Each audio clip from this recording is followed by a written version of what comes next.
Good morning, our dear participants. We will give an extra 1 minute to have more of our panelists joining in and logging in. Let's give it about a minute and then we'll get started. Thank you. Yeah, Fred, good morning. I'm just checking from my end. Am I audible? Yes, you are audible. You are audible. Okay, thank you very much. Yeah. Good morning, my friend, Minister of Budget and Planning. How are you? I am fine. Good morning, Your Excellency. Okay. It's a pleasure.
Okay, colleagues, I think we can get started with our meeting. Allow me, first and foremost, to offer FAO's generous compliments and to sincerely thank Excellencies, the governors and the honorable ministers and other top government officials, Excellencies, ambassadors, the UN resident coordinator, invited partners, colleagues from UNCT, and FAO's senior officials at our headquarters in Rome, but also in the Africa region. We really are very grateful that you are able to squeeze some time out of your very tight schedules to join us at this high-level round table. We appreciate the commitment of the government of Nigeria to this initiative, as indeed this meeting follows on the heels of an exciting roundtable which we had 2 weeks ago that was dedicated specifically for permanent secretaries at federal level. And we believe we'll have more of these roundtables to follow. At this point in time, let me formally recognize the presence of the following government officials.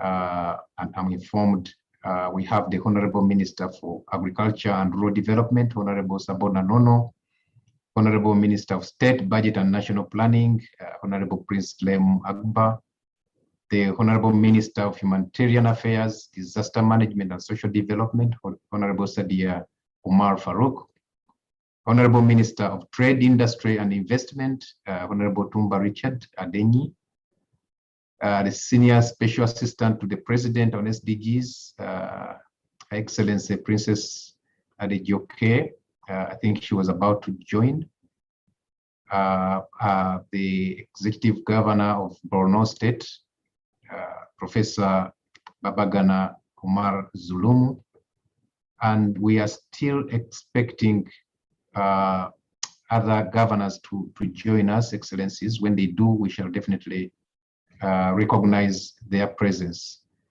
Allow me also to recognize the presence of His Excellency Yaya Olan Niran, who is the permanent representative of the Federal Republic of Nigeria to FAO, IFAD, and WFP. My colleague and brother, Mr. Edward Kalon, who is the UN Resident Coordinator and Humanitarian Coordinator for Nigeria.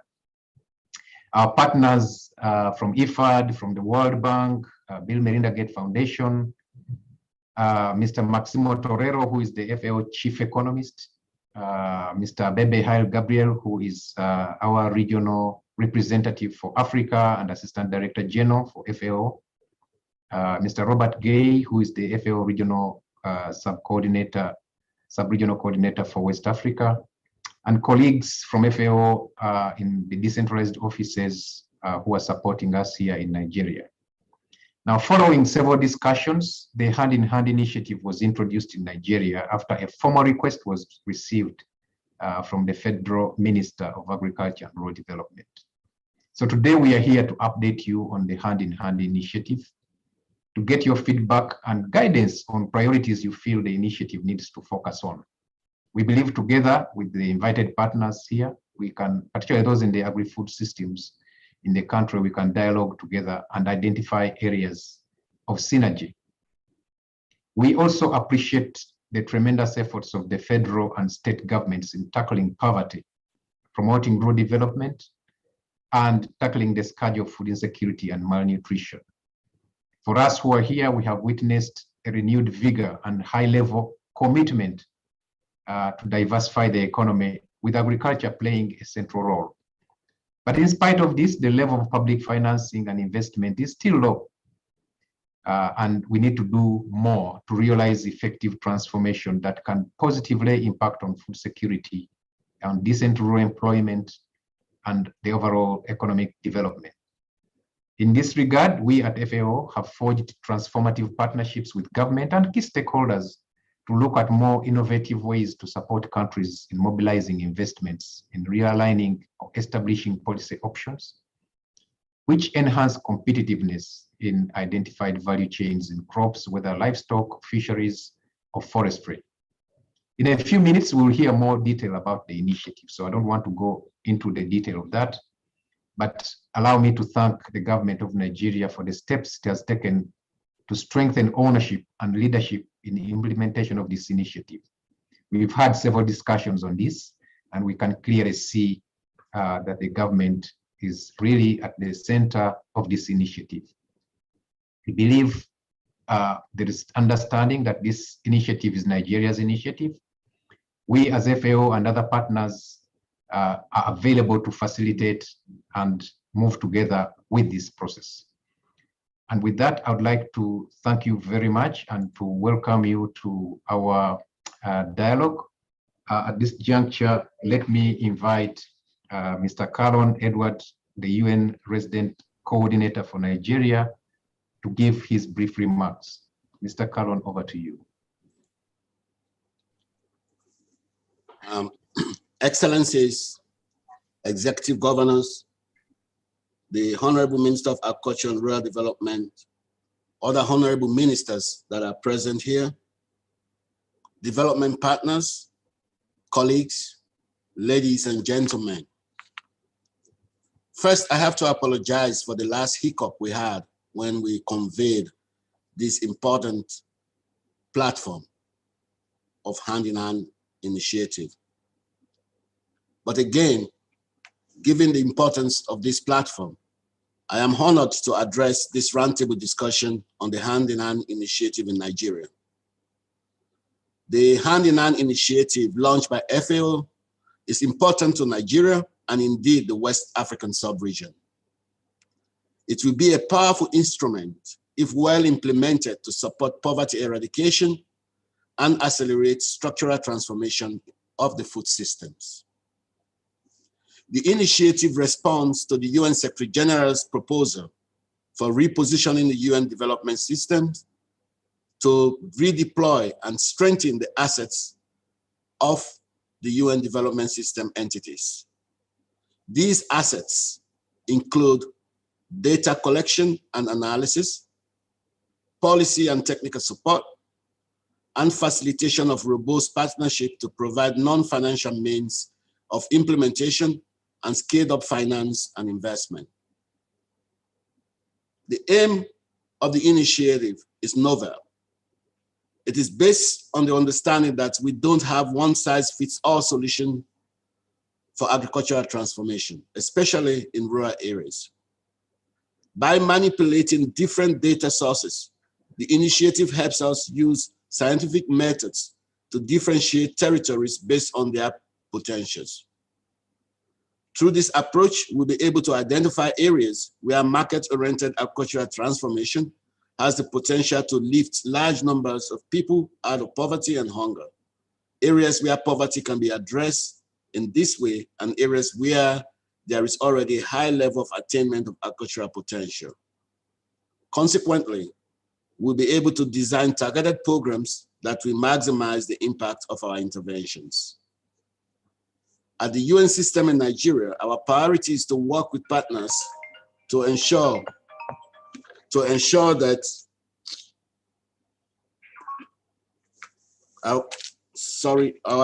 at the UN system in Nigeria, our priority is to work with partners to ensure that such tools and capacities are available to host governments to support their efforts in accelerating implementation of the SDGs. The improved use of data and analytics will enable better informed decision-making for innovation in practices, technology, investment, policy, and in institutions. Specific to the agricultural sector, the Hand in Hand initiative will help provide guidance on the importance of the underlying market-oriented agri-food systems approach to support agricultural, rural, and food systems transformation. These transformations are integral components of the structural changes required to achieve the economic, social, and environmental dimensions of national sustainable development objectives. The Nigerian agricultural sector is a key pillar of the country's economy that has gradually lost its place over the years. The different policies and programs put in place to promote investment and diversification in the agricultural sector is gradually improving, but still needs to produce the desired results. Agricultural contribution to foreign exchange earnings has been in decline, and rural poverty, where agriculture is the predominant means of livelihood, has been on the rise. The COVID-19 pandemic has worsened the vulnerabilities of the sector, with an increasing number of families now facing acute levels of food insecurity across the country. Our hope is that with the hand-in-hand approach, we will also be able to address the several well-known limitations affecting many international and local development projects. Through this initiative, the fragmentation of efforts among development partners will be minimized and synergies maximized. This will increase transparency to host governments and also reduce competition among development partners and agencies. Lastly, we do hope that through the Hand-in-Hand initiative, we'll be able to demonstrate development impact at scale and align this to the ambitions of the 2020 Agenda and the SDGs. With these few remarks, I want to thank my colleague from FAO for kickstarting this initiative in Nigeria, and I wish you all a very fruitful deliberations. I think the centrality of the comparative advantages of various segments of societies remain relevant in agricultural transformation. I think this is what we want to bring at bear here, trying to look at the comparative advantage of the agroecological systems of the country and prioritize investments based on the comparative advantage of the various agroecological systems. Thank you very much. Over to you. Thank you. Thank you so much. Thank you so much, Mr. Kalon, for those remarks. I'm informed that Her Excellency Princess Adejoke, Senior Special Assistant to the President on SDGs, is with us. As well, would like to recognize the Deputy Governor of Kaduna State, Her Excellency Dr. Hadiza Sabua Balarabe, who has also joined us, and the Honorable Commissioner of Agriculture from Kaduna State. You are very welcome. At this juncture, let me invite the FAO Chief Economist, Mr. Maximo Torero, to take us through the hand-in-hand initiative. Maximo, you have the floor. Thank you very much, and Excellencies, Ministers, all protocols observed. Thank you very much for allowing us to present the hand-in-hand initiative. Let me share my screen. So the hand-in-hand initiative was launched by the Director General as soon as he took office in FAO. And this is an initiative that tries to bring FAO to operate as one FAO to support countries, but also tries to work directly with the countries and partners to be able to achieve SDG 2, SDG 1, and especially SDG 10, which is reduction of inequalities. The guiding principles behind the hand-in-hand initiative are 5. The first one is to target the poorest. So not only the countries that are going through bad times, but also within the country, trying to identify the areas where the most poor are, so that we can really have interventions that will allow us to reduce poverty in those locations. The second principle is matchmaking. And what we mean by matchmaking is to bring together donors, beneficiary countries, and partners so that we can bring up and solve those problems that are being presented. We follow our FAO mandate, which is based on the SDG targets, but also we try to bring together as much as possible activities so that we can achieve especially SDG 1, SDG 2, and SDG 3. And in areas where we are out of the FAO mandate, like for example, infrastructure and building infrastructure, that's where we will work together with our partners. The fourth principle is that we operate within a framework, and our framework has several elements. First, we use territorial approaches within the country because countries like Nigeria vary enormously across the space, across the country. And we need to take that into consideration to be able to bring interventions to resolve the problems. Also, we need to understand that whatever activity we implement will have an effect. Will have an effect over environment, we have an effect over land, soil, water, land distribution, income distribution. And those elements are at the core of what we call the agri-food systems. And that's where we need to look at it carefully to try to find solutions that minimize those trade-offs, those potential externalities that activities we implement to achieve SDG 1 and SDG 2 and 10 could generate. Third, we don't want to overlap, we want to complement. So we have done a significant effort to develop an informatic database of donors, which is geographically identified, so that we can know which donors are working where and what are the activities they're doing, so that whatever activities come up as priority of hand-in-hand, we'll first check of what is being done, and if it is already being done, work with them. If it is not being done, then we implement it, and if it has some issues, we will help them to resolve those issues. The fourth element is our geospatial platform that all of you have access to. The geospatial platform is a public good and is the core base of geographical information, where we have bring all what we do in FAO in geographical information data, but also bring the geospatial information from our partners so that we can use that information to differentiate the strategies, the first principle. And finally, we have a metric of prioritization of interventions. The final principle is partnerships. As FAO, we know that we have a significant mandate, but we know that our mandate goes farther than just SDG 2. It also implies SDG 1 and SDG 10. And the only way we're going to achieve that is working with our partners. The IFIs, like the World Bank, the African Development Bank, research institutions, civil society institutions, of course, farmers and private sector. So we are working on an initiative to bring together all these 5 principles so that we can resolve the problems we face. As of today, we have 39 countries in the hand-in-hand initiative. And as all of you know, to be a hand-in-hand country, you have to go through a process and a selection criteria that was established, which is basically focused on least developed countries, least developed landlocked countries, the small island development states, and countries in food crisis, and large countries with significant hotspots of poverty, and especially extreme poverty. And Nigeria is one of these countries. Some of the countries are more progressed than others, but we are moving together to achieve the goals that we want, which is to accelerate the agri-food system transformation so that we can achieve SDG 2, 1, and 10. Now, what is the process of the hand-in-hand? The hand-in-hand process starts with the handshake, which we already did with Nigeria, and now we are doing this high-level meeting. And apologize again for what happened last time. But this handshake will allow us to set up and work with the country teams, which are already set up and already working. These country teams are the ones that will start the dialogue with the government.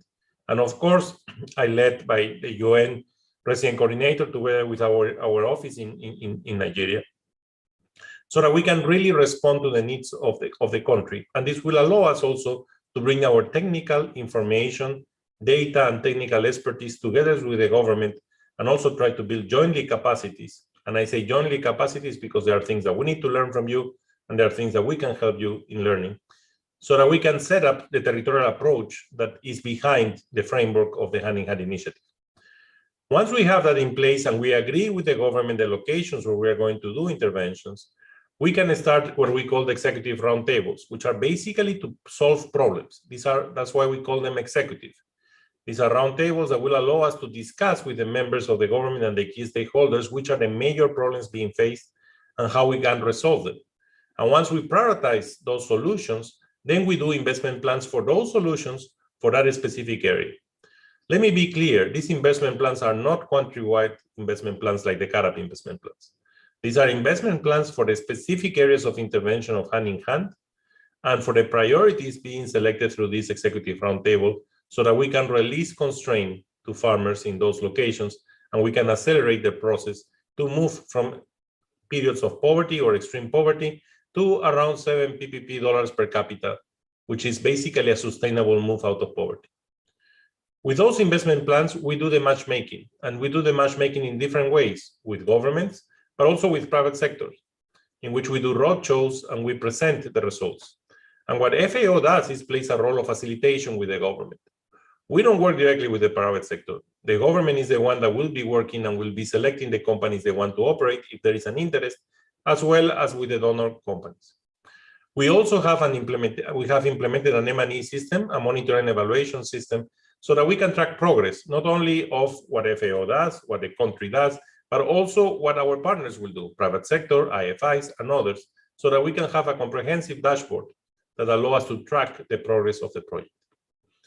This dashboard will allow us to monitor and evaluate everything we are doing under this multi-partner hand-in-hand initiative. This is just an example of all the elements that the dashboard will have. It's a simple process checklist, it's a knowledge management system, aggregating and analyzing progress and results, an impact reporting, and also a traffic light of how much we are going and how well we are doing in terms of achieving SDG 1, 2, and 10.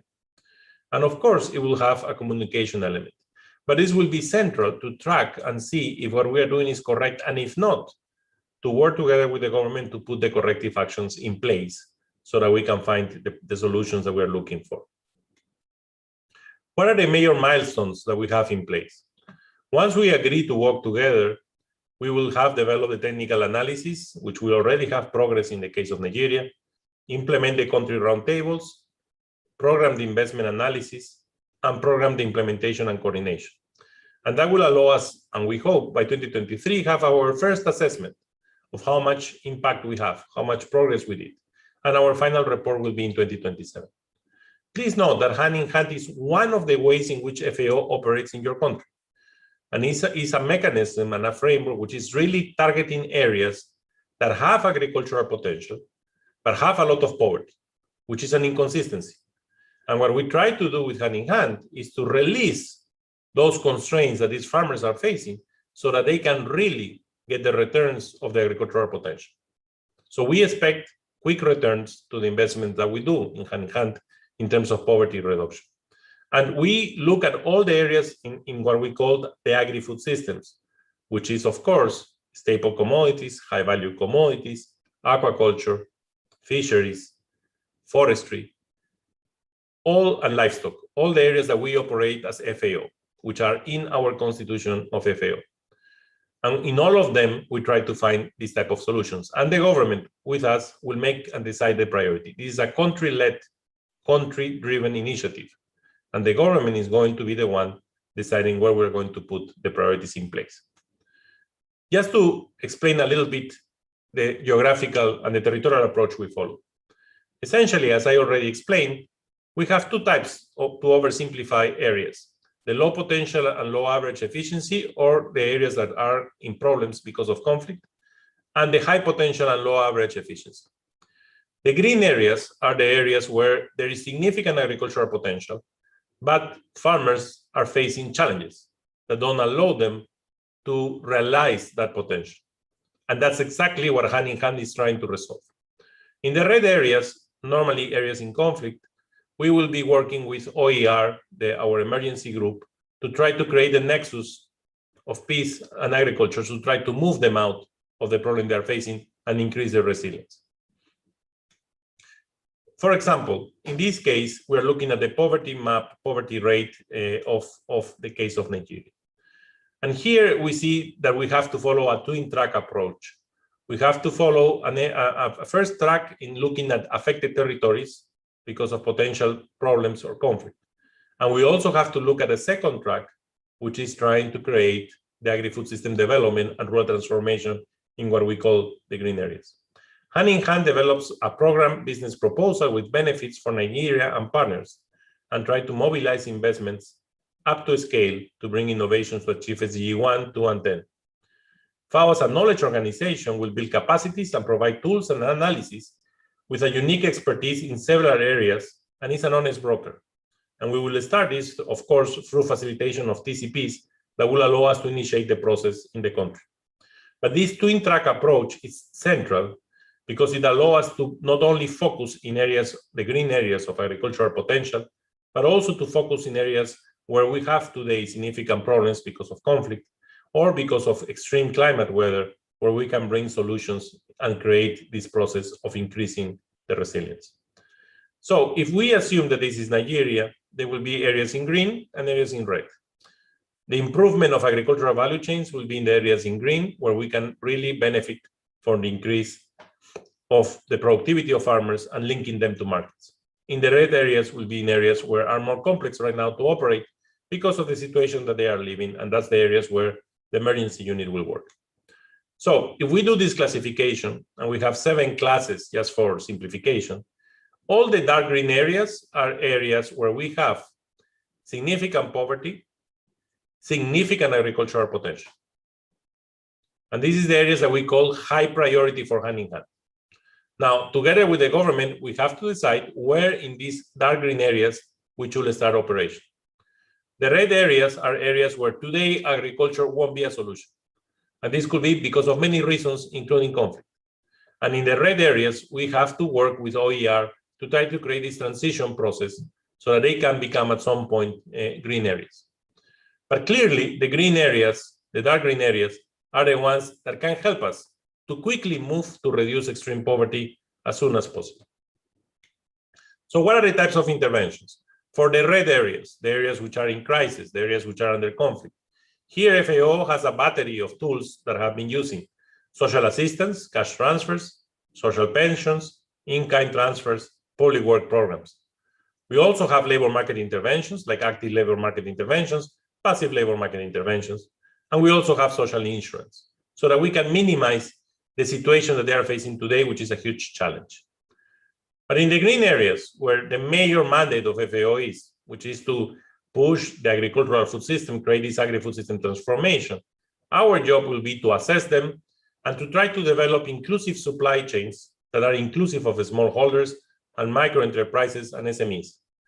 Look at how we can improve the food chain, how we can increase availability of high-value commodities so that we can have better access to healthy diets. What policies we need to enable and work with the government to facilitate this process. We also will look at sustainability standards and practices, so climate smart agricultural practice, clear global standards. And of course, we want to bring innovation and technology. Remember, under the new strategic framework of FAO, which will be approved in the next conference, FAO has 4 accelerators: data, real-time data, technology, innovation, and complements, which is essentially the institutions, governance, and human capital we need to enable the environment. Innovation is central in FAO, and that includes using digital technologies, for example, using a state-of-the-art technology, science-driven, so that we can resolve the problems we are facing and producers are facing. If there is an issue of a variety that is not resistant to certain conditions, if there is an issue of the mix of fertilizer, like what happened in Ethiopia, where they have to develop a blending plan to provide the mix of NPK that was proper for the soils, that's exactly what we want to do. Because if we are going to tell a farmer that I need to adopt a package of technological assistance of fertilizer and seeds, it better be the combination of NPK that their soils need, so that the farmer can really get the return of adopting that technological package. The worst that can happen is that we provide a package that doesn't give the return to the farmer, and we make him use the restricted resources they have in something that won't have the yields that he's expecting to have. So we have to be very careful, we have to be science-driven, and we have to bring a state-of-the-art technologies on what we can do to resolve the challenges. And that's why the executive roundtables of the Hand-in-Hand initiative are so important. Now, Nigeria is a country with a huge private sector, extremely powerful private sector, very dynamic, full of startups, full of innovation. And we have to use that. We have to work with the private sector, the local private sector of Nigeria. I was lucky enough to meet with a lot of entrepreneurs of Nigeria when I was in the World Bank and IFC. And this is exactly what we want in Hand-in-Hand. This continuum tells us where the governments need to intervene because we have nascent markets. But as we move, there are areas where it really will be profitable for the private sector to operate. And we need to attract that global dynamic private sector, and if possible, international, if that is what is needed. But the local dynamism that you have in Nigeria is central. Nigeria today can produce the fertilizer that most Africa needs with the plant of fertilizers that you have. We need to find a way in which also benefits the local areas. We need to find a way in which the distribution also benefits them. We need to find a way in which we can create this dynamism of the private sector to resolve these challenges that these farmers are facing. As I mentioned before, we are doing the partner mapping. Each of these dots are projects which already are operating in Nigeria. We have built this database, which will allow us to avoid any duplication and to complement with is already there. This database is part of our Hand-in-Hand geospatial platform and will allow us to assess what is happening and not to overlap, not to duplicate. We believe that is central. We have to be efficient as possible in the resources that we have. In Nigeria, we will focus on commodity value chains and development on agro-processing units in regions with high potential. This is the work we are already doing. And the key entry points are dairy, fishery, high-value crops, especially horticulture, reducing food loss and waste in high-priority commodities like palm oil and cocoa. And there is work that we are doing together with the World Bank already on this topic and with the Netherlands. National food reserves in Nigeria, complemented by analysis from AFAP, our policy entity. Inter-regional fertilizer trade, central, given the new production that you have of fertilizer in Nigeria. And links, of course, with cities and the Green Wall, which have to be explored. We have different partners with whom we are working, with African Development Bank, with IFAD, with Norway, with the Netherlands, and with the EU. And we need to keep increasing our partnerships. But again, for us, we are focusing now in dairy, fisheries, horticulture, and vegetables, and that's where we plan to work with the governments and trying to bring digital technologies, financial services, supply and demand availability, and to try to understand potential trade corridors. This is just to show you example of location for horticultural commodities and locations for cereals in the case of Nigeria. So the darker the color, the greener the location is more intense. And this helps us enormously because, for example, if we would like to locate cooling facilities when we are talking of horticulture, and we want to locate the storage facilities, that's something that we are working also with Rabobank. This type of analysis, geospatial analysis, will allow us to identify where is the optimal location of that facility, or where, if there is not sufficient supply of produce, we can use mobile cooling facilities that then can go into the optimal location on a bigger facility. So that's the type of analytical work that we can bring with the geographical and geospatial information that we have today. This is the type of information that we have that can really help to optimize solutions to these farmers. So let me stop there and thank you very much. And I hope we can have significant progress in Nigeria in the Honey Initiative. Back to you, Chair. Thank you so much, Maximo, for these wonderful insights about the Hand in Hand initiative. Very much appreciated. I think this is the time we were waiting for to receive feedback, but also to receive issues that come from the government officials themselves.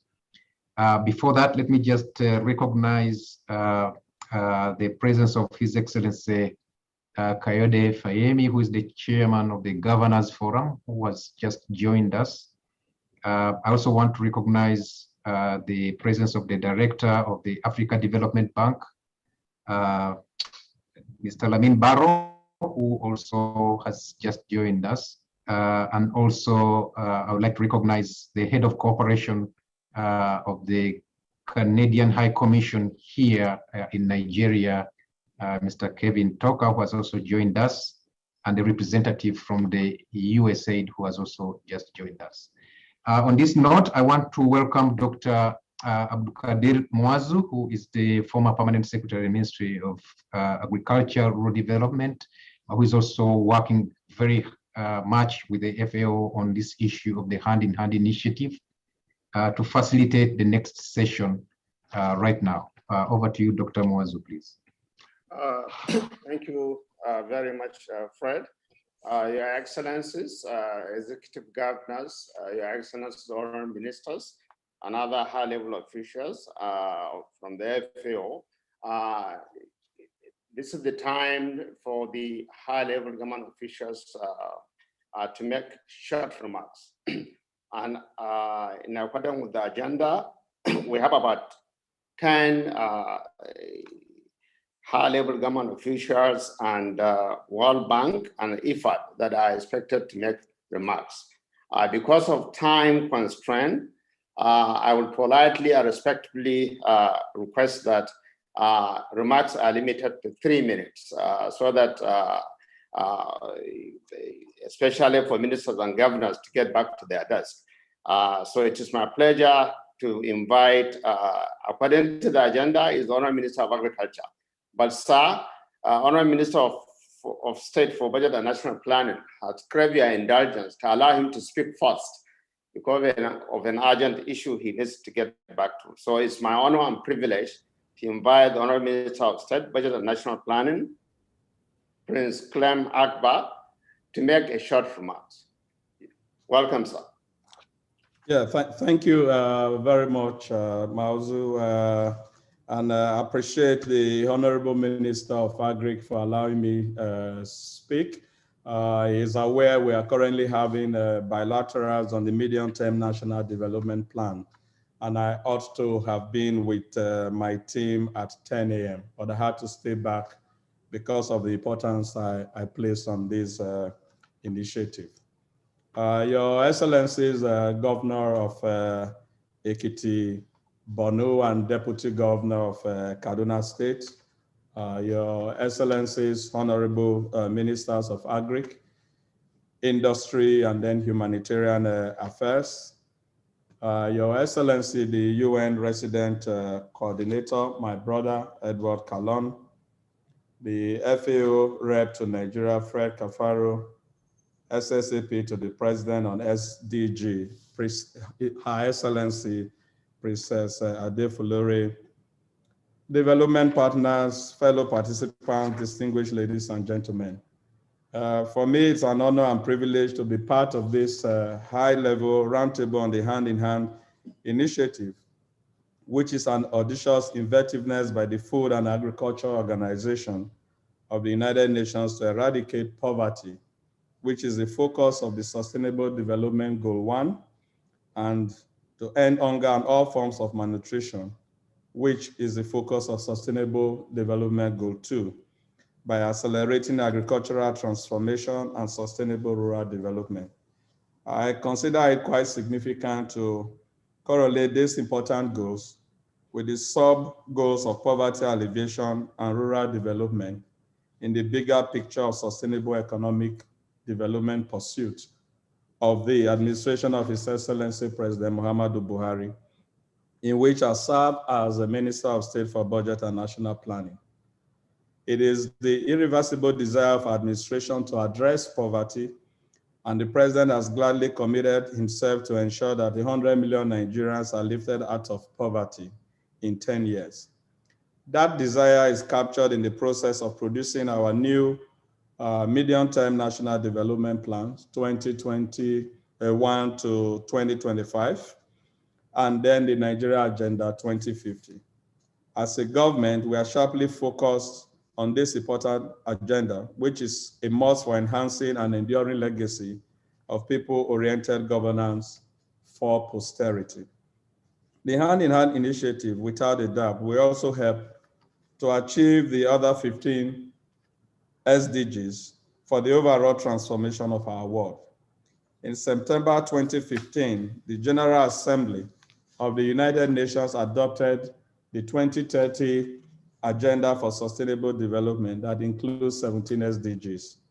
Building on the principle of leaving no one behind, the new agenda emphasizes a holistic approach to achieving sustainable development for all, including persons with disabilities and the vulnerable populations in the rural settings.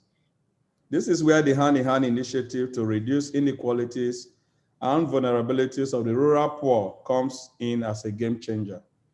The initiative will help to achieve the other SDGs by using available tools, including advanced FAO geospatial modeling, to identify big opportunities to raise rural incomes and reduce inequalities and vulnerabilities of the rural poor.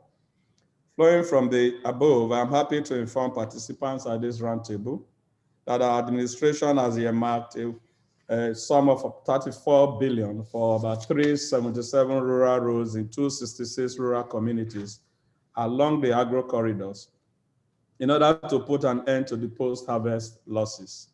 This will create wealth for the rural population and ensure economic empowerment of the hitherto vulnerable rural poor. It is part of our deliberate strategy of taking development to the poor people, most of whom live in the rural areas. We have made very significant progress in the area of opening up of many farming communities through the construction and rehabilitation of these rural roads. I have, as part of my ministry's mandate, embarked on monitoring and evaluation, or what you may wish to call inspection of some rural roads in the south-south and southeast zones of Nigeria. The inspection tour will be extended to other zones of the country to monitor the progress of the work on the rural roads earmarked for construction and rehabilitation. It is important to give kudos to the FAO for leading this important initiative in collaboration with the International Fund for Agricultural Development and the World Food Programme. The hand-in-hand initiative essentially uses tools, data, and other geospatial modeling and analytics to gain a comprehensive understanding of economic opportunities for the poorest of the poor and the vulnerable populations. It will also use these tools to improve targeting and tailoring of policy interventions, innovations, finance and investment, and institutional reform with the aim to increase the quantity, quality, diversity, and accessibility of nutritious foods available in local, regional, and national markets using market-oriented food system approach. I'm glad to let you know that our ministry is committed to working with all stakeholders within the framework of this initiative to support actions and interventions that will accelerate the achievement of SDGs 1 and 2. I must place on record that we are equally committed to pursuit of other SDGs for the overall transformation of not only our nation, but also our world. It is gratifying to learn that the Geospatial Data Platform and Big Data Lab are open for use by countries. and capacity building in that respect is in the pipeline. These data sharing systems need to be effectively linked to our own national systems so that we all work in synergy and in tandem when we implement response mechanism. Again, our administration through the Ministry of Budget and National Planning is working on developing a geospatial data platform. The one that is in the works currently is a web-based application to be known as IMAC app that will help Nigerians as citizens to monitor federal government capital projects being executed by the ministries, departments, and agencies, and report poorly executed capital projects to government. We will work towards enhancing the capacities of civil servants in understanding the operations of these geospatial data platforms, as well as their abilities to utilize data to identify opportunities to raise income and reduce inequalities, especially of the rural poor and the vulnerable. Overall, the processes will help in the prudent and transparent management and expenditure of public funds for projects to which they are tied or appropriated. Distinguished participants, ladies and gentlemen, while I commend the FAO for this major initiative, I would like to assure stakeholders that I will work with my other colleagues in the federal cabinet and the state governors to ensure ownership of the initiative, both by the federal and sub-national governments. While Massimo was giving his presentation, I picked interest in the area of the implementation of the monitoring and evaluation, where FAO is planning to develop a dashboard to enhance coordination and assess improvement in the work that is being done. This is one major area of interest for us as a ministry where we will also like to collaborate, especially as we are developing the IMAC web app with a view to synergizing. We currently host the Grade 3 Geospatial technology for the government, and we see opportunities here for partnership. I thank you all for your attention. God bless the Federal Republic of Nigeria, and God bless us all. Thank you very much, Honorable Minister of State, Budget and National Planning, for your very good remarks. And it is now my honor and privilege to invite my own minister, Honorable Minister of Agriculture and Rural Development, to make his short remarks. Honorable Minister, sir.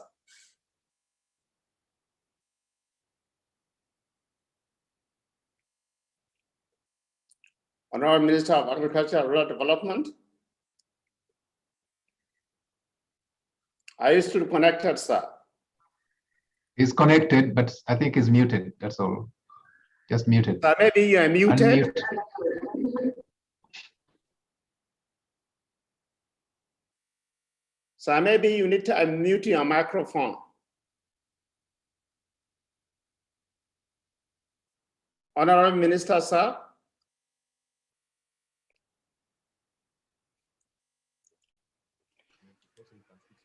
Are you hearing me now? Yes, sir. You are hearing me now? Yes, sir. Welcome, sir. Okay, my permanent secretary. The executive governor of the state and chairman of the Governors Forum, their excellencies here present, members of the FAO, distinguished ladies and gentlemen. I must confess that the Minister of State Budget and Finance has already summed up what we are going to say as a government. But I would like to make some very few observations. Number one, the classification of this red and the green. We need to resolve that dichotomy. Areas that we classify red are the food basket of this country. All the areas you mark there, 75% of agriculture in those areas that you mark there. But then when it's come to, as I say, you come to the green area where really agricultural production is not more than 25-30%. So we have to resolve that dichotomy. But that's, by the way, Nigeria has huge potential in agriculture. There is no question about it. We have all the resource base of agriculture.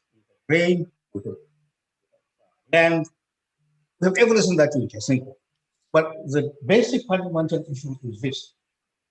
agriculture is still way backward in terms of technological innovation, especially mechanization. And this is an area that I think as a government, we have resolved that something has to be done, and it is going to be done. We have now got an approval of the National Assembly for the mechanization of about 632 local governments across the world, and under the Brazil-Nigerian initiative, and that is going to kickstart as quickly as possible. As an aspect of it, always there is a connection between poverty and unemployment. But where the fundamental issues are, how do you create a synergy between the agricultural sector and the industrial sector? Because this is where you can be able to move large number of people, unemployed youth, from street to more gainful employment in the agro-allied industries. And I think whatever we are going to do, we have to put that emphasis across the board in this. Otherwise, we are going to be talking about increasing agricultural output, but then at the same time, poverty is still there. And mostly I notice in all the conferences that I attended, most people shy away from that because this is where you have to make huge investment that will produce goods and services that will compete with outside. This is a reality in this country. Unless you do that, there is nothing, whatever talk that we can produce all the food we need, still we can remain poor. Because that link, creating a vertical and horizontal value chain that will create huge employment opportunities for us to remove this huge number of youth from the street down to gain employment. We lost our bearing in 1986 when we had most of our textiles had 3 ships. Now we don't have, we have only few textiles working in this country. Tanneries, you can count them. All these are agriculturally related. And I have been emphasizing this wherever I find a chance to do. You can create whatever you want unless you address this fundamental issue. The issue of poverty will never get away from. The other thing, which is a little bit by the way, we have to emphasize this issue of resolving transportation. The rail system is a must for it's a must for West. If you do that, you can hardly change the cost profile for the better in agriculture. That has to remain a fundamental issue. Nigeria is making a lot of effort in this regard. And I hope that the international organization, the local partners will gear up to this fundamental issue to resolve the rail system within the Nigeria and also across the West African region. This is where we will change the cost profile for the better. Otherwise, we will be talking all this, but the issue, the fundamental issue of poverty will remain there. I think the other issue which I think I would like to touch is on the livestock transformation. The government of this country is doing a lot in this regard, and we are trying to see that within the next 2 years, both the investment from the agriculture, from the government side, and also from the private sector will show some degree of impact in this regard. We have started creating models in Bombay, soon with the cooperation of Netherlands government. We are starting in Nasarawa, Plateau, Bauchi, and Adamawa. So this is an area that I think also we will addressing, and we hope that we will create an opportunity for the development in this sector, subsector, where we will be able to reduce this farmer hardest problem. And finally, which the Minister of State for Finance has raised, is the issue of rural access road. This is an area where the government has made tremendous impact. We have built probably nearly 400 kilometers of rural road. We are now negotiating with some of the major private sector players in this to start building concrete roads, probably in the region of 400 to 500 kilometers across the board. And that will make impact definitely on agriculture.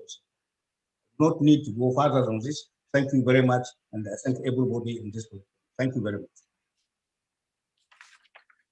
Thank you so much, my Minister, Honorable Minister of Agriculture and Rural Development, for this very wonderful remarks. And it is now my honor and privilege to invite the Honorable Minister of Humanitarian Affairs, Disaster Management and Social Development, HiHI Umar Farouk, for her brief remarks. You are welcome, Honorable Minister Ma. Thank you very much, Dr. Muazu.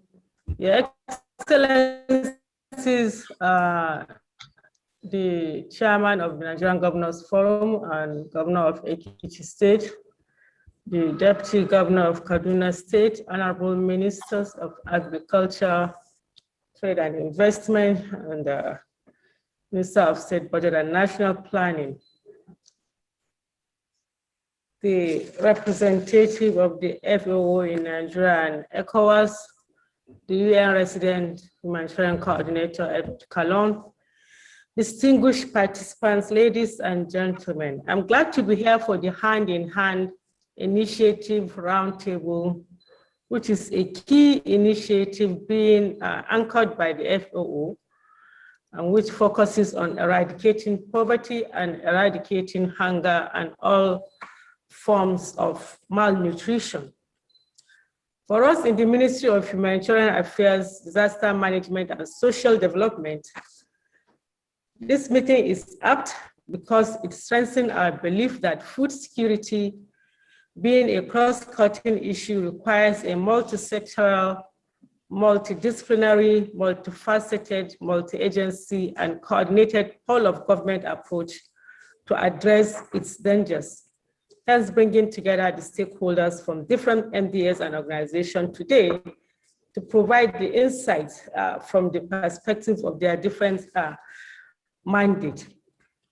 This is something to be commended. It is a fact that Nigeria is facing unprecedented humanitarian crisis due to the insurgency in the Northeast and other security challenges in the Northwest and North Central. About 2.4 million people have been displaced internally and about 700,000 in neighboring countries. This is a very worrisome situation. Today, we are faced all sorts of challenges. There are also other recurrent man-made or natural hazards such as flooding, fire outbreaks, and contamination of farmlands by unexploded ordnances and other explosive remnants of war. Food production could also be negatively affected by development projects such as urbanization and unplanned land mining and oil exploration activities. And the consequences of all this, if not factored in and planned for, will result to food insecurity and potentially exposing Nigerian citizens to acute hunger. Additionally, the results from recent food security and nutrition analysis of March 2021 indicate that 9.2 million people in 16 states and federal capital require urgent assistance in the current period, March to May 2021. And during the projected period, June to August, these figures may increase to 12.8 million unless conscious efforts are made to provide strategic resilience, focused interventions, as well as humanitarian assistance. It is a big challenge to realize SDG 1 and 2 in a context of conflict. As a responsive government, the federal government of Nigeria, through different MDAs, are scaling up action geared towards addressing food insecurity through provision of policies and strategies that ensure effective and efficient food management in Nigeria. For us at the ministry and following from our mandate, we focus on facilitating access and ensuring equitable provision of humanitarian life-saving interventions. The ministry has also adopted area-based approach which ensures harmonious relations between different sectoral interventions to achieve same goal and providing enabling environment for all while avoiding waste and duplication of efforts. It is also gratifying to learn that FAO is taking a differentiated approach and strategies for different subnational territories. Much of the mandate of my ministry borders on areas where serious investment in commodity value chains may be a big challenge to realize. As such, it is great to see that the hand-in-hand initiative can help with analysis and data to better program, particularly in supporting the transition of many rural poor people from social protection interventions to more stable, self-reliant, and sustainable livelihoods. We need to benefit from FAO's technical capacities, best practices, and analytical assessments in cash and in-kind transfer programs to facilitate households' income generation, agriculture-based employment, and improve the sustainable supply and availability of nutritious food. This will reduce poverty and vulnerability and strengthen resilience of our people. In addition, we have also, as a ministry, deliberately designed programs and implementation strategies in the National Social Investment Programs aimed at promoting food security and addressing issues of malnutrition, as well as empowering and building resilience among the vulnerable persons. FAO on this regard platforms can help to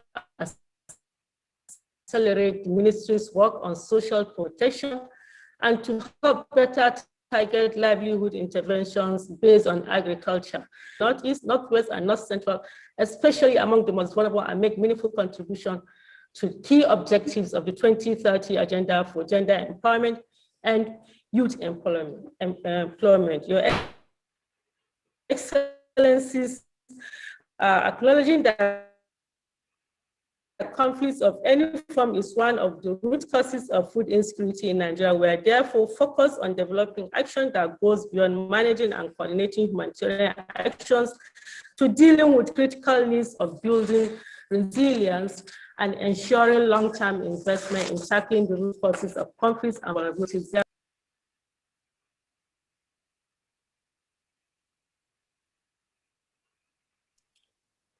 Hello, Honorable Minister Ma. I think we are losing. She has dropped off. Yeah, I think she has dropped off suddenly.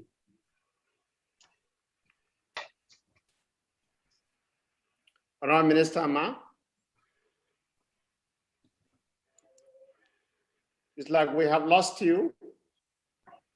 Dr. Mwazu, I think we shall reconnect her.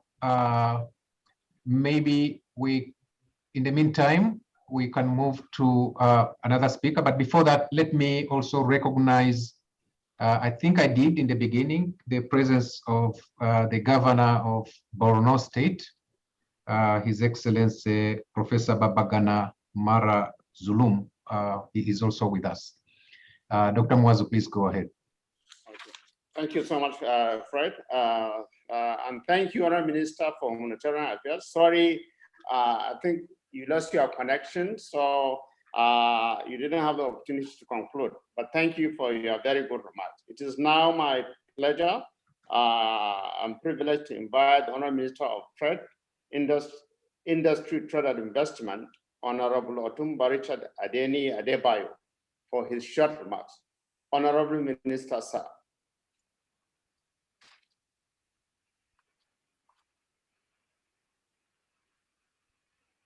Honorable Minister of Industries, Trade and Investment.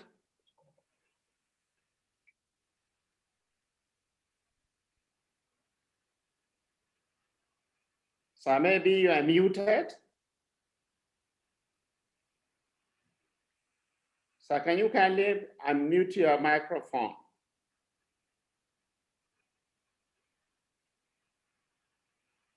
Maybe he is also having some technical issues. Honorable Minister of Industry, Trust and Investment, are you with us?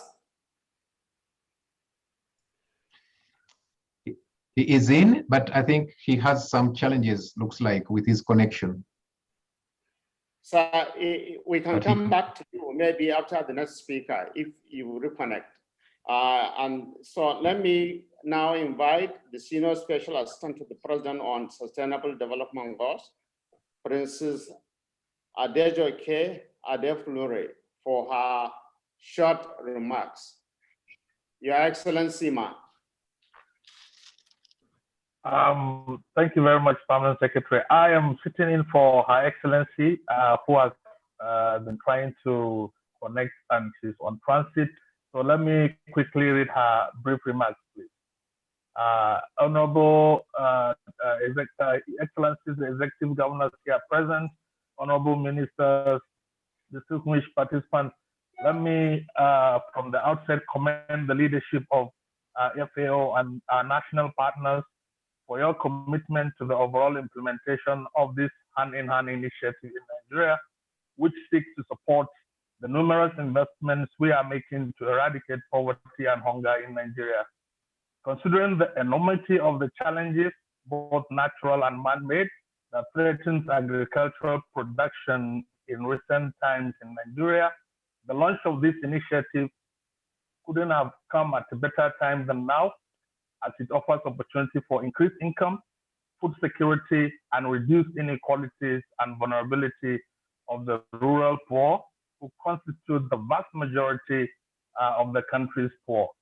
Based on the trickle-down effects of increased agricultural productivity on employment and its interrelationship with the Sustainable Development Goals, I have no doubt that the hand-in-hand initiative will strengthen the various investments and interventions we are making to reduce extreme poverty, eradicate hunger, improve nutrition, and increase agricultural productivity and rural livelihood. Taking into account the significance of this initiative, therefore, with our existing partners, the organized private sector, multilateral organizations, and civil society to address the myriad of challenges and constraints to achieving the 2030 Agenda for Sustainable Development in Nigeria.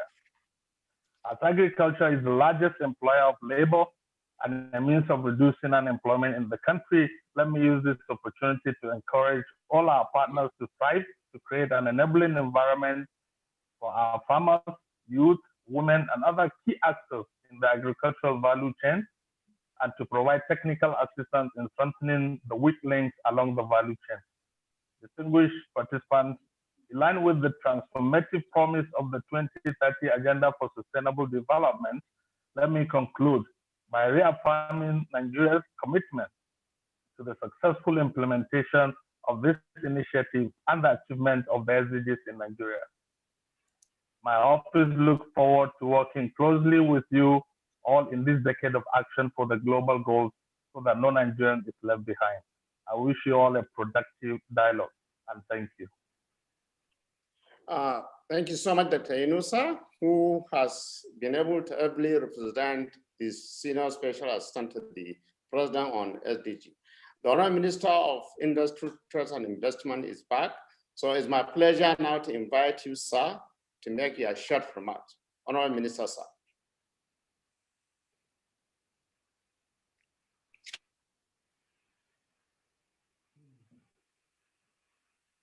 Honorable Minister of Industry, Trade and Investment, are you with us, sir?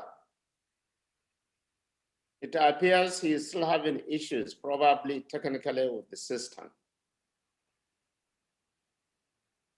Honorable Minister, sir.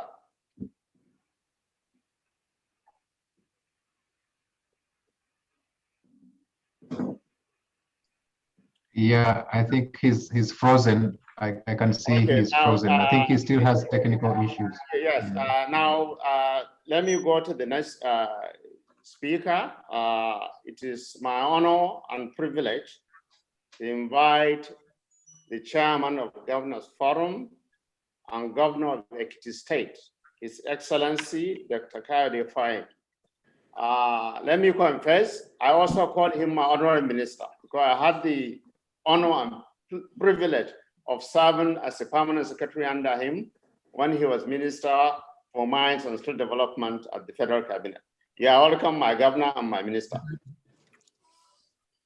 Thank you, Dr. Muazu, and Excellencies, my colleagues from Borno and Kaduna states, honorable ministers here present, the resident coordinator of the UN in Nigeria, my brother Ed Kalon, and the FAO representative, Fred Cafero, other distinguished participants at this high-level government roundtable for the hand-in-hand initiative in Nigeria. Let me thank you for the honor of asking the Nigerian Governors Forum to speak at this event. You already extended to us the courtesy of coming to brief us at the Nigerian Governors Forum Secretariat about a month ago on the hand-to-hand initiative. And it was then that we learned of the of this initiative launched by the Director General in October 2019, which is evidence-based and country-led and country-owned, primarily dedicated to accelerating agricultural transformation and sustainable rural development in Nigeria to eradicate poverty, SDG 1, and end hunger and all forms of malnutrition, as indicated in SDG 2.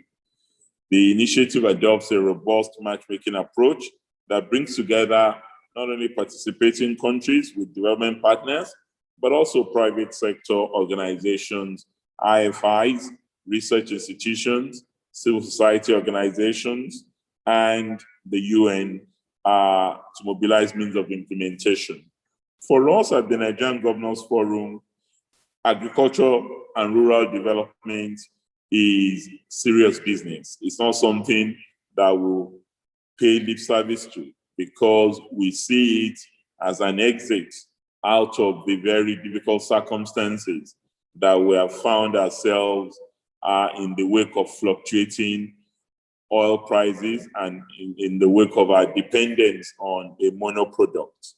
And for us, in the Governors Forum, and clearly in all our states, our approach has always been to focus on how to unlock unrealized agriculture and agribusiness value and expand investment in the agricultural sector in our states, because at the end of the day, the work of Honorable Minister Nanono cannot be fully realized unless it's connected to where the land is. He doesn't have any land in the federal government. Maybe he has a bit in FCT, but we really are the ones who own the land and who have the land upon which some of the assets and the investments he wants to focus on can be fully realized. So for us, it's important that we engage in strategic partnership with the federal government, not only on enhanced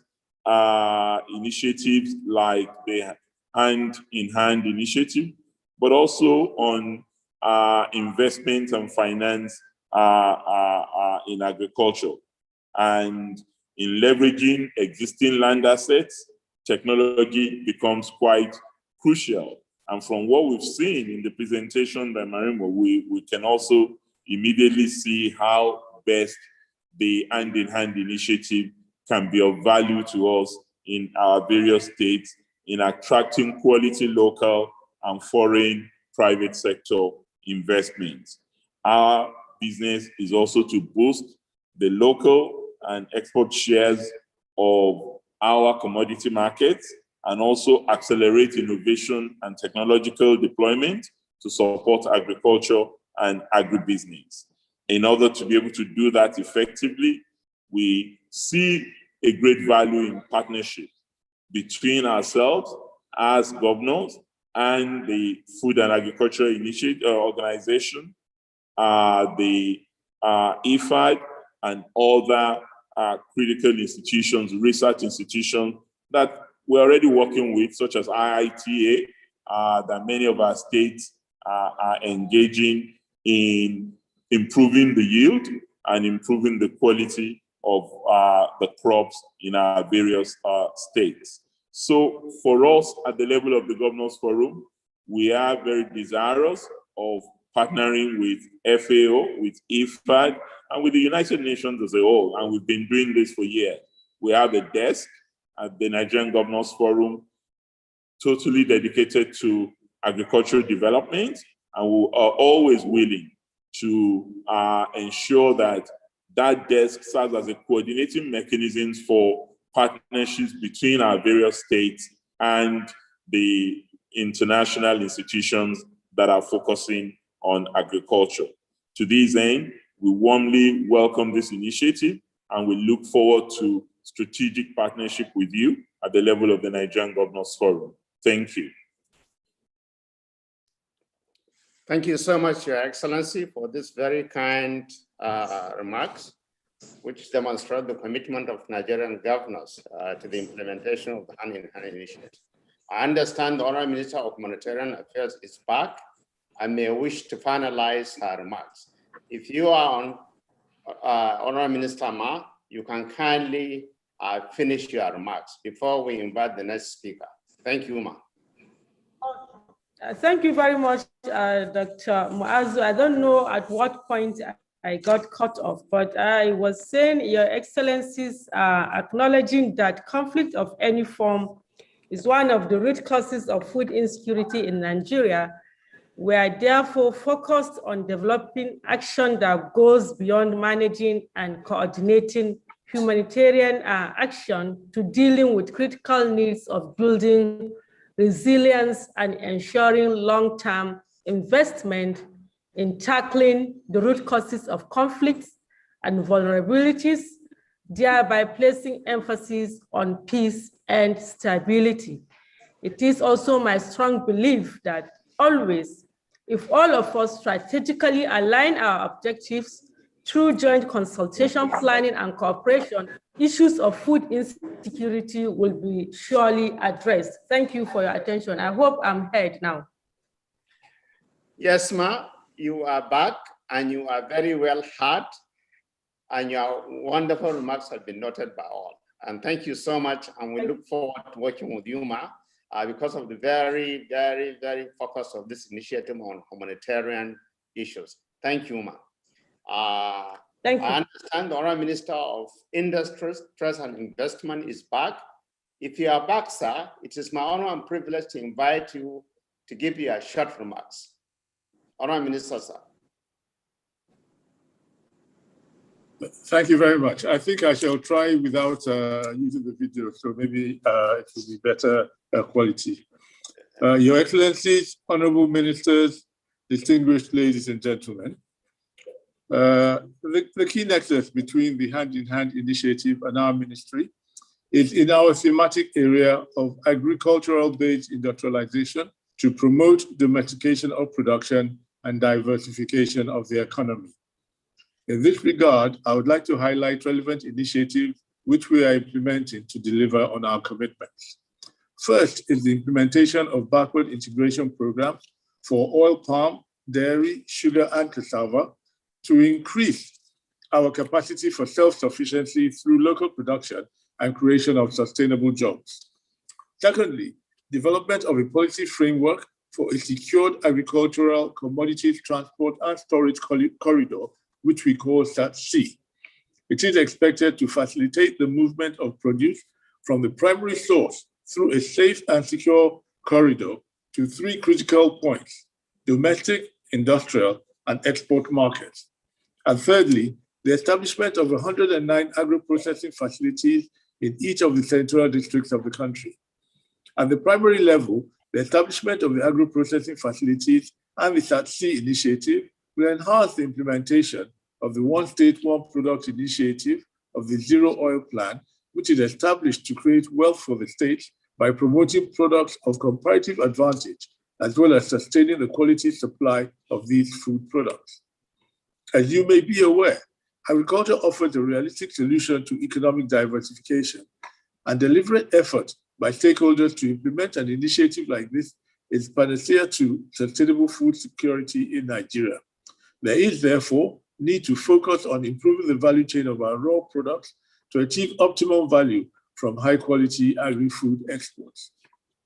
Nigeria's post-harvest loss is currently between 40 to 60% of our agricultural produce, and I'm confident that the implementation of the SAT-C policy will provide enormous benefit, especially the strengthening of the agricultural supply chain standards, commodity handling, reduction in haulage costs, and reducing post-harvest losses, ultimately resulting in lower consumer prices. Once again, I would like to express my appreciation to the FAO for putting together this roundtable. We will continue to seek strategic collaboration to increase our capacity to achieve food security and provide the relevant intervention. I thank you for your time and unwavering commitment to our great nation. God bless the Federal Republic of Nigeria. Thank you very much. Thank you, sir. Thank you, Honorable Minister of Industry, Trade and Investment, for your very well-read remarks. I'm sorry for the hitches encountered in the course of trying to make your remarks. Now it is my privilege and honor to invite the Executive Governor of Borno State, Professor Babagana Umar Zulum, who actually was among the first to join this webinar, even before it started. And realizing that one of the two tracks for this initiative would focus on humanitarian issues. And we all know that the Northeast, particularly Borno State, is faced with a lot of humanitarian crises. The governor of Borno State is an important and key partner in this initiative. And Fred may recall that we had the privilege of actually paying him a courtesy call to discuss this initiative. It is my honor and privilege to invite the Executive Governor of Borno State to make his short remarks. Executive Governor, Your Excellency, sir. Your Excellency, the Chairman of Nigerian Governors Forum, the Honorable Minister of Agriculture and Rural Development, Honorable Minister of State, Budget and National Planning, Honorable Minister of Humanitarian Affairs, Disaster Management and Social Development, Honorable Minister of Industry, Trade and Industry, Senior Special Assistant to the President of SDGs, Deputy Governor of Kaduna State, Mr. Pret Capero, Power Representative, my good friend, Ambassador Edwin Kalon, Country Representative, World Bank IPAD Representative, Development Partners, fellow participants, good morning. I'm glad that this investment specifically addresses the needs of the poor and vulnerable members of the society and aims to make them self-sufficient and not dependent. Due to the insurgency in the Northeast and other security challenges in the Northwest and North Central, about 2.4 million people have been displaced internally and about 700,000 in neighboring countries. Borno State fits into the target beneficiaries. Agriculture remains the most important economic sector. The majority of the poor and the vulnerable depend on agriculture directly or indirectly for livelihood, creating opportunities for improving agriculture productivity and providing rural infrastructure to enhance farmers' access to markets through the hand-in-hand initiative will accelerate the achievement of SDG 1 and SDG 2. Agriculture is the main pillar of our recovery plan through the Borno State 25 years development plan. This is therefore a welcome development and will be a critical investment in addressing the root causes of the insurgency in the Northeast, which is anchored on poverty. I'm happy to note that FAO Investment Center supports countries to design investment programs in all areas of agriculture, livestock, fisheries, and forestry. The Borno State, and indeed the Northeastern State region government, would like this project to include partnership with our colleges of agriculture and other local institutions to build capacity so that we can have sustainability and continuity after the project has ended. We'll also work with you to define specific areas for the project to have significant impact in such a way that we can see significant transformation in the lives of the people. We'll also request significant attention to be given to value chain addition that will take smallholder farmers to become medium-scale agribusinesses that include young people. My government, and indeed the government of the Northeast sub-region, will give you all the necessary support you need to ensure this project succeeds and transform into a scalable program. There's one very important thing that I want to mention. When delivering his welcome address, not the welcome address, the objectives of the program from Mr. Maximo, he stated that the project has 5 guiding principles. One of the 5 guiding principles is target the poorest. Then how can we target the poorest? this is where we have to be very careful. There is the need for this program to work according to the processes that have been outlined, which is dialogue with government.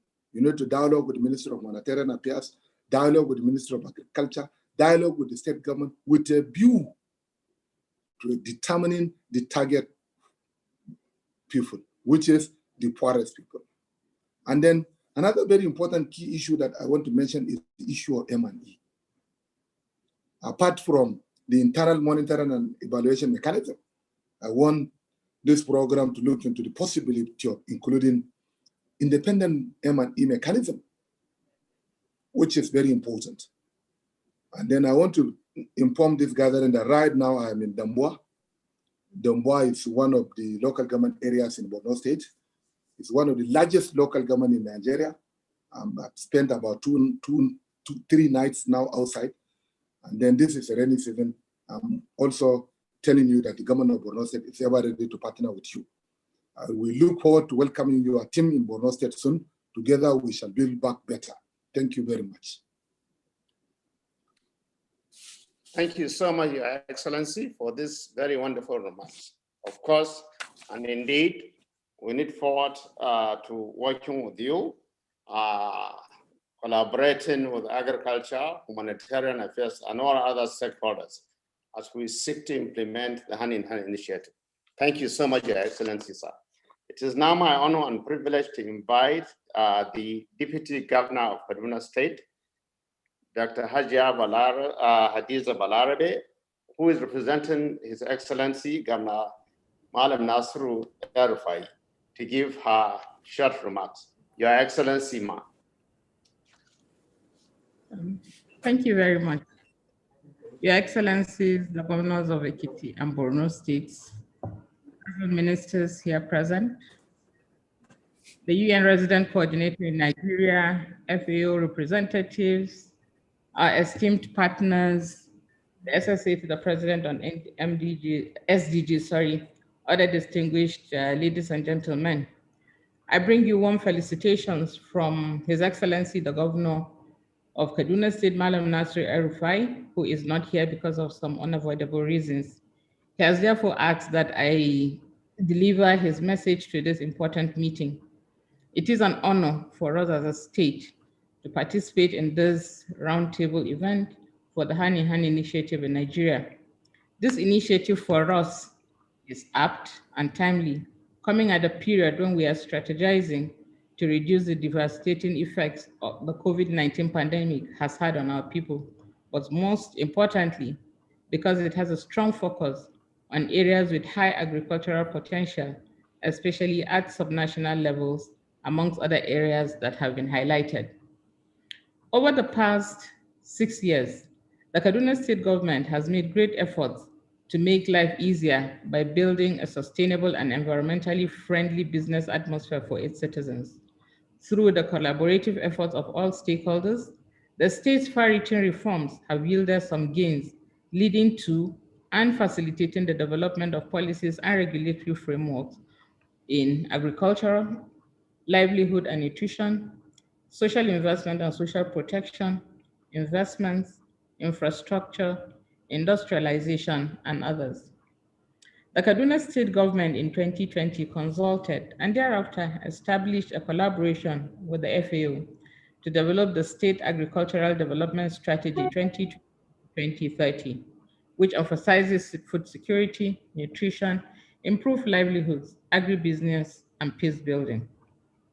In this vein also, the state has prioritized effective partnerships with relevant and related stakeholders to promote agriculture.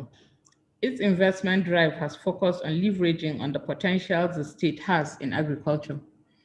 We have huge arable, well-watered land, and therefore Kaduna State is leading in the production of grains such as maize, soybeans, rice, guinea corn, while also engaging in potato farming and livestock, mainly from our smallholder farmers. Our success in persuading Olam to cite its $150 million hatchery and feed mill project in Kaduna State has created new opportunities for our grain farmers and poultry producers. Tomato Juice is building a $5 million tomato processing plant just outside the Kaduna city. Outgrowers of tomato juice are being supported to achieve vastly improved yield per hectare, thus increasing average farmer income. We have been told that the yields from potato juice are even 7 times better than what we have nationally on average. The prevalent nomadic method of cattle production has become a veritable security threat, with farmer-herder clashes and cattle rustling threatening the national fabric and the viability of the rural economy. The Kaduna State government and Ala Foods are collaborating on the Damo household milk project to sedentarize herders and modernize milk and beef production along commercial lines. This approach transforms livestock production from a culture into a business, and we hope that this business-led strategy replaces conflict with sustainable profits. Investors are also coming into the farming input side. More fertilizer blending plants are coming on stream. OCP of Morocco is building a fertilizer plant within our green agro-allied investment zone close to the Olam project.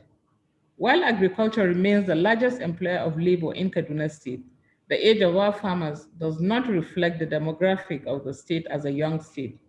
It has really been a challenge getting the younger generation to embrace farming. And even though we are re-examining the extension system used to transmit knowledge to farmers to strengthen it for higher productivity, we believe that the Hand in Hand initiative would play a very significant part in this and other areas to enable achievement of the needed impact. Ladies and gentlemen, our land administration policy seeks to help farmers acquire valid titles to their plots and thus be able to use the land as collateral in the event that they also seek for loans.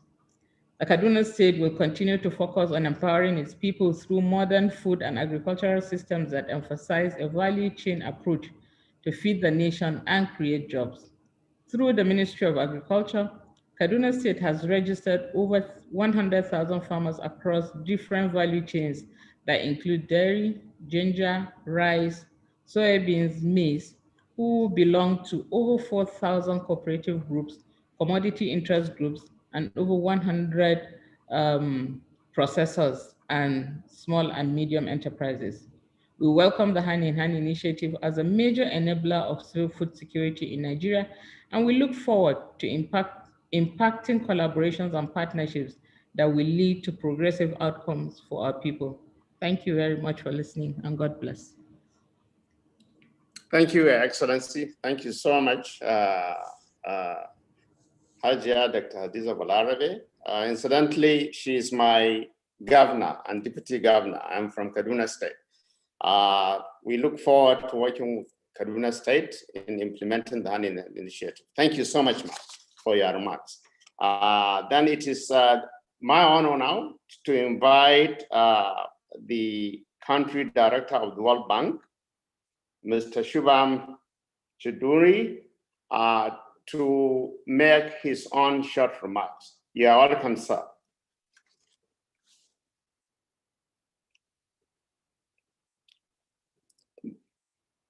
The World Bank country director.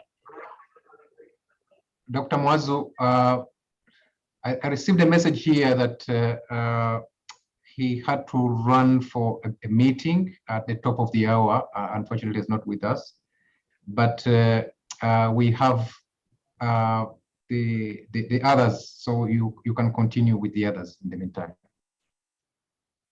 Okay, it is then my pleasure. Dr. Mwazu, are you there?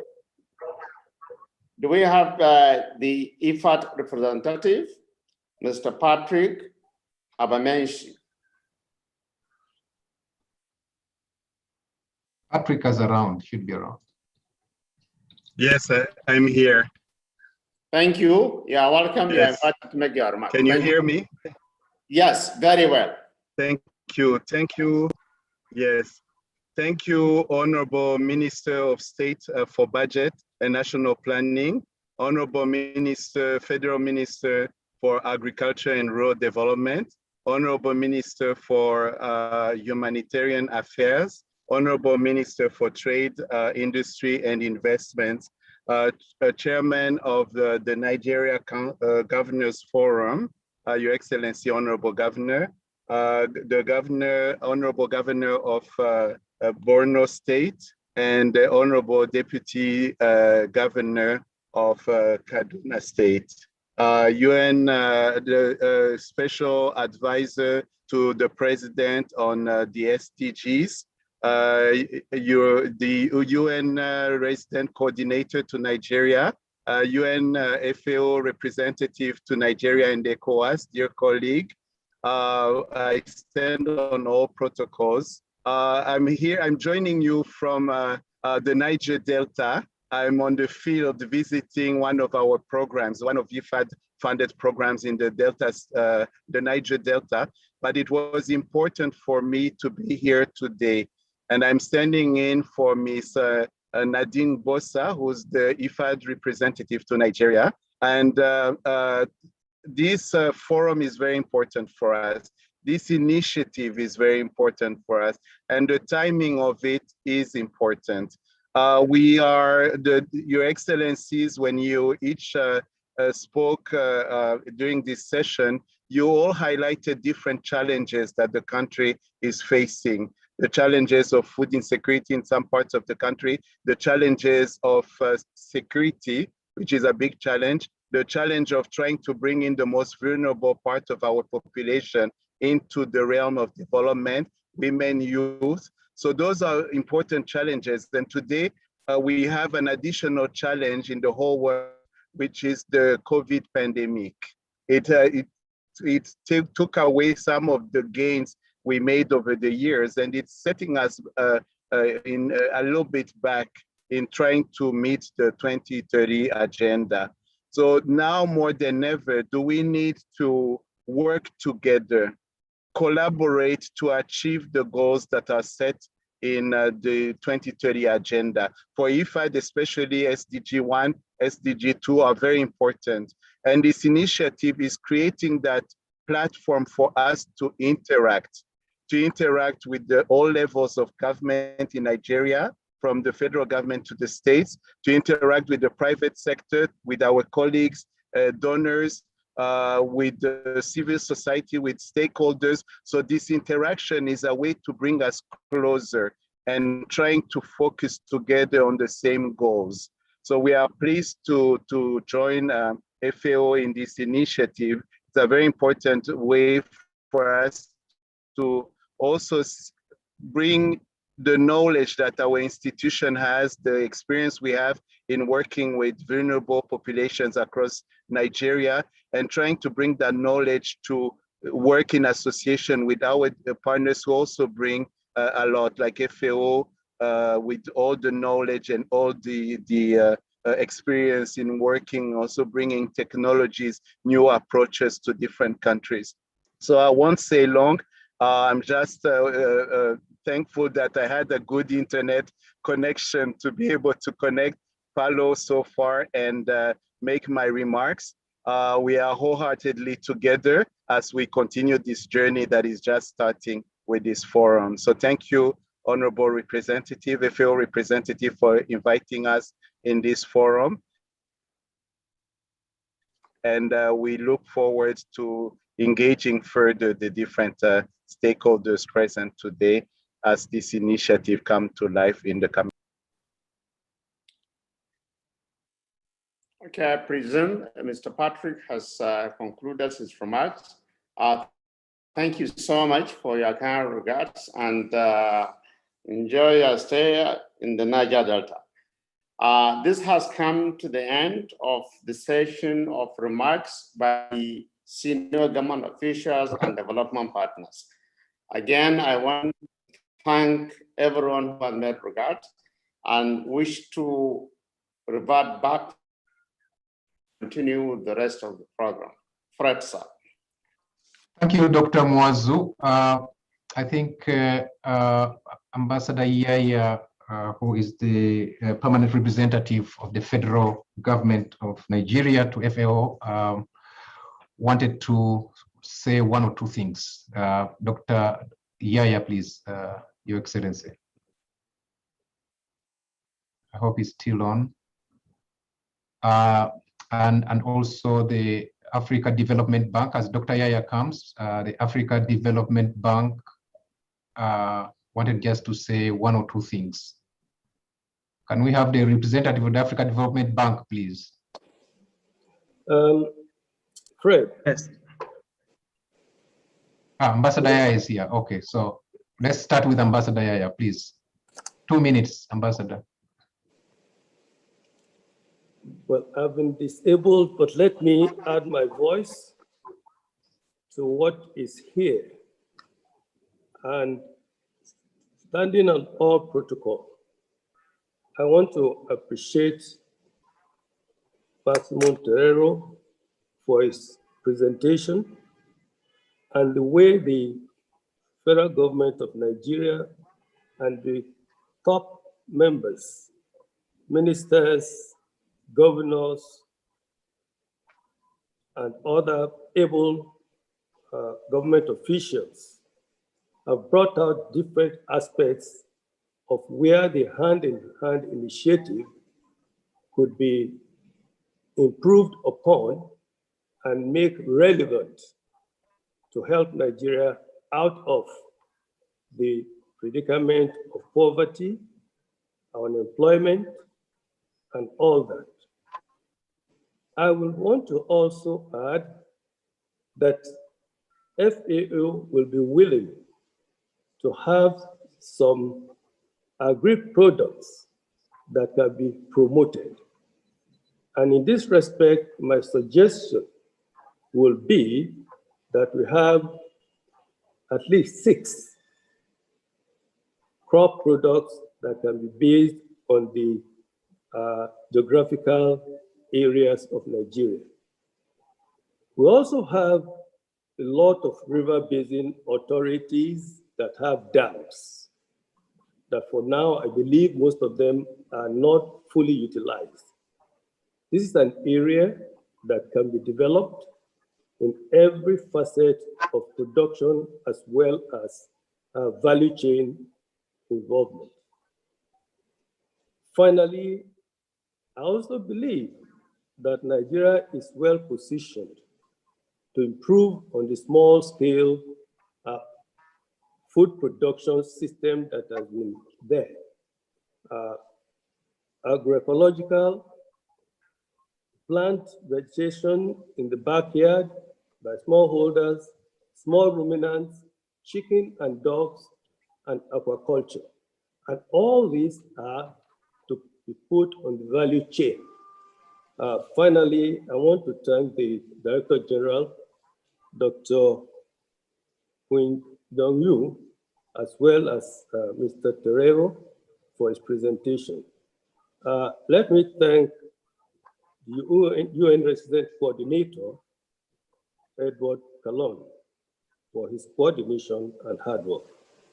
Thank you. Out and over. Thank you so much, Excellency Yaya. We really appreciate your points, and we'll take them into consideration as we go into the next steps. Can we have the representative of Africa Development Bank, just 2 minutes, please, so that we can move to the next session?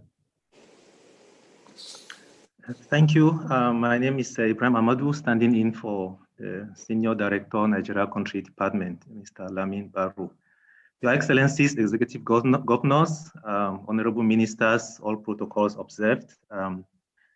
I would like to commend the FAO for the hand-in-hand initiative and to say that it is basically coming at the right time as the bank is preparing the special agro-industrial processing zone program in Nigeria. We just done the appraisal and we're working on the appraisal report.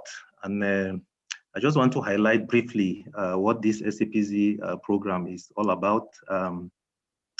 Its objective actually is to increase the competitiveness and business environment of the Nigerian agricultural sector through the provision of hard and soft infrastructure that would allow the crowding in of private investment in the sector, both at the upstream and downstream axis, the value chains. So I just want to highlight the complementarity of the hand-in-hand initiative in the area of, say, increasing farm productivity and thereby guaranteeing the availability of feedstock for sustainable raw material supply to agro-processing factories, providing access to quality infrastructure and a mix of incentives for the attraction of private sector investment into the processing of local agricultural produce, promoting agro-industrial development through the concentration of modern agro-processing facilities within areas of high agricultural potential, and the issue of a reduction of post-harvest losses, thereby increasing profits to farmers, and also promoting private sector investment enabled by investment in public goods, policy interventions, and provision of pertinent support services and skills development, thereby contributing to Nigeria's human capital development. Increasing food and nutrition security, creating new jobs, and also reducing rural-urban migration through enhancement of productivity at the farm level. So I just want to say that the bank is really looking forward to partnering with the FAO. We're already working with the IFAD and other development partners to enhance synergy between the hand-in-hand initiative and the SAPZ. Thank you very much. Over.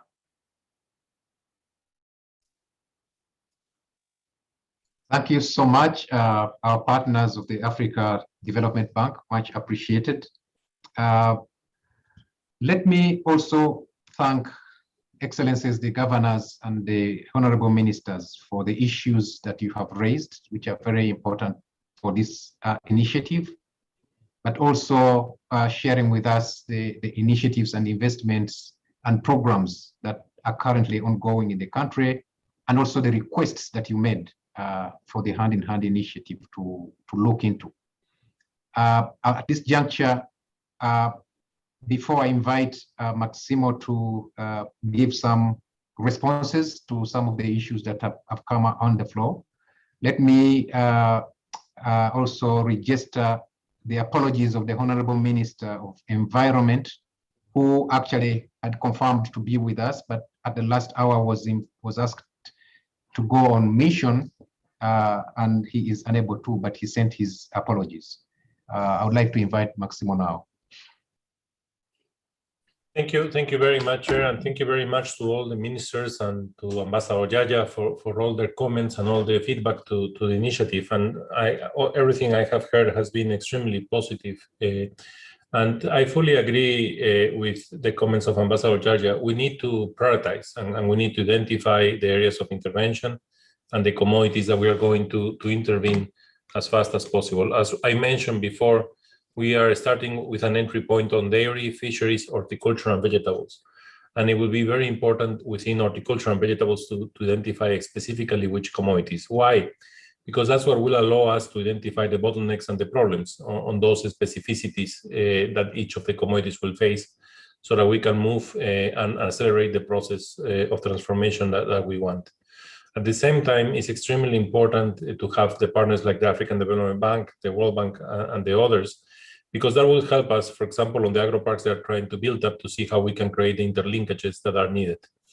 I think it's also important to start to look at the inputs market and trying to see what are the challenges being faced by the input markets. When I visited Nigeria a couple of years ago, the fertilizer plant that was developed with the support of the AFC was already operating and was able to supply enough fertilizers for the whole country. So we need to see what is missing, what is the problem, why these fertilizers are not fully available, what are the challenges, and especially if we need, what type of blending is needed to be able to provide the proper combination of NPK to the farmers. I think for us and my colleagues with me on hand in hand, we have a huge opportunity in Nigeria. And the political support that we got today is enormous. So we are ready to continue moving and continue to accelerate the process. We are ready to work together to transfer the capabilities. A minister mentioned on the importance of the dashboard of monitoring and evaluation. We will be more than happy to collaborate with them, because the more the interventions we can include into the dashboard, the better it will be. So that's an area where we can work together. We have a task force on impact evaluation that can support that initiative.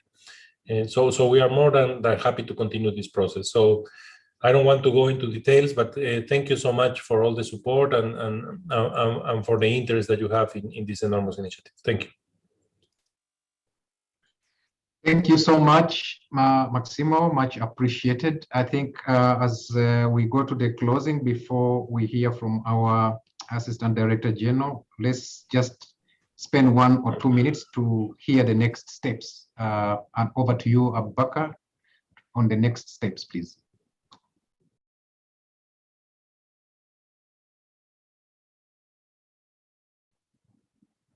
Okay, thank you, Fred, for the invitation. In the next 1 to 2 minutes. Okay.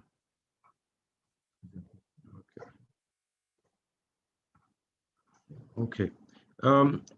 Permit me also to stand on existing protocol, Your Excellencies and Honorable Ministers. By way of next step, quickly, we would be establishing or supporting the establishment of the National Steering Committee and also the National Technical Task Team. This is critical to operationalize the ownership and the buy-in of the government. The National Task Team will work very closely with the FAO technical teams at headquarters in the country office and also in the decentralized offices to support in developing the indicative architecture or program for the hand-in-hand, to refine also the entry points and also to prioritize the territories and the commodities that will be prioritized for the hand-in-hand implementation in Nigeria. This process will go in concurrently also with other partner roundtables, particularly with stakeholder groups in the IFIs and development partner category, and also with the private sector. This process would go on until the end of the summer, around late August to early September, where we hopefully finalize the development of the indicative investment plan.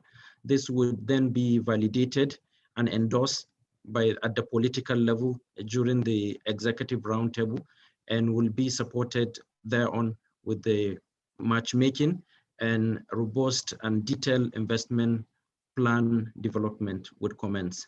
So I would stop here. It's over to you, Fred, for the rest of the proceedings. Thank you. Thank you so much, Abubakar. Can you please remove your slide? I think that the next steps definitely will engage a lot with those technical teams from the various ministries and agencies and states for us to really work out the priorities and eventually the investment plans. So this is the next steps that we're going to do immediately. We have started that engagement and I believe that we shall move as fast as possible. At this juncture, let me invite Mr. Bebe Haile Gabriel, who is the FAO Assistant Director General and Regional Representative for Africa, to give us the closing remarks to our meeting today. Dr. Bebe, please. Thank you, Fred. Excellency, Mr. Chairman, Nigeria Governors Forum, Honorable Minister of Agriculture and Rural Development, Honorable Ministers here present, Senior Special Assistants of President on SDGs, Excellencies, Governors and Deputy Governors of State here present, His Excellency Dr. Yaya Olaniran, Permanent Representative of Nigeria to Rome-based agencies in Rome. Thank you, sir, for joining us today. The UN Resident Coordinator, representative of partners, dear colleagues. Let me start by expressing our profound appreciation and gratitude to you all for your presence today. It's a clear demonstration of leadership commitment at the highest level. This is also a demonstration of country ownership and country leadership of initiatives, including the Hand-in-Hand initiative, as my colleague Maximo was emphasizing, that FAO champions, not just as a matter of cardinal principle, but happening in practice. My office, the FAO Regional Office for Africa, is in the beautiful city of Accra, Ghana, and I benefit from opportunities to frequently interact with honorable ministers here, not just those in charge of food and agriculture, but also those in charge of other sectors. And in my capacity as FAO Regional Representative for Africa, I also have opportunities to interact with honorable ministers in other countries on the continent from time to time.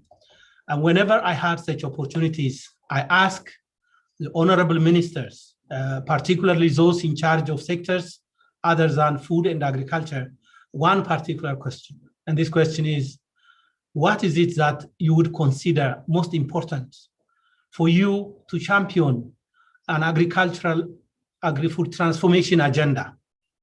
Because this is mainly the agenda of the Food and Agriculture Ministries. But I wanted to ask this question to hear from guidance from other ministers, because I believe this should be a shared agenda. I would like to share with Your Excellencies what I could consider a representative of the feedbacks that I had been receiving. I had been hearing, listening from those ministers other than agriculture, such as trade, finance, industry, and so on. I could outline them into 4 areas. First, they say a market-driven approach to organize agriculture production. Second, they say an industry-led process for a strong agriculture industry linkages across the value chain development. Third, they say reliance on science, on knowledge, on innovation and technology to improve performance on productivity. And they say fourth, and this is also maybe the most important, bringing value to the farmers and the rural producers, but also to all the relevant stakeholders along the whole value chain, making them at the center of the transformation agenda. I believe these are at the core of the transformational issues, and multi-sectoral approach and multi-stakeholders engagement and partnerships should drive the process. It's gratifying to witness that this particular meeting confirms just that. It's a shared agenda. The hand-in-hand initiative is such an opportune platform to mobilize technical and investment resources that are needed to bring about much needed change and transformation. FAO, as Maximo has outlined, offers a lot in terms of assisting and accompanying you as you embark on this exciting undertaking, because this is a country-owned, country-led process. We can make the difference together. Thank you so much, Excellencies. Over to you. Thank you so much. Thank you so much, Dr. Bebe.